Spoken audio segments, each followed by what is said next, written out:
Is your iPhone or iPad showing wrong time? Hey there everyone, welcome back to the SkyTech Studio, and today's guide video will show you how you can fix the problem if your iPhone or iPad time is not accurate or wrong. It's pretty quick and easy to fix, so let's jump right into the video guys.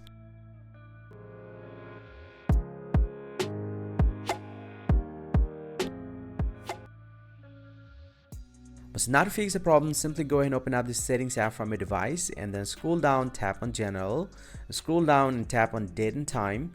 And from here, make sure to select the set automatic date and time from here, and also make sure to select the right time zone from here. And once you do that, you just need to check up some of the important settings. You just need to get back from here to the main settings of your iPhone and then scroll down and tap on privacy and security and tap on location services and make sure to enable the location services from here, and then scroll down to the very bottom and tap on system services.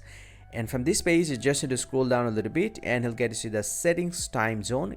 It's toggle off. You just need to toggle on this option and you're pretty much good to go. Just get back from here and you can restart your iPhone once. You can tap on this virtual home button, device, more, and restart, and tap on restart in order to restart your iPhone. And also you can turn off and on your iPhone as well. And once you get back, most likely your problem is going to be solved. But if in any case, if you still have the same problem, then here's the last process that you guys can follow. Open up the settings app once again from your device, scroll down, tap on general, tap on software update, and if you found any pending update, go ahead and update your iPhone to the latest iOS. And I hope one of this process will fix your problem and this will be appear the right time. Hope you find this very helpful guys. If you do, please drop a like and subscribe to the channel. See you guys around, and thank you very much for watching.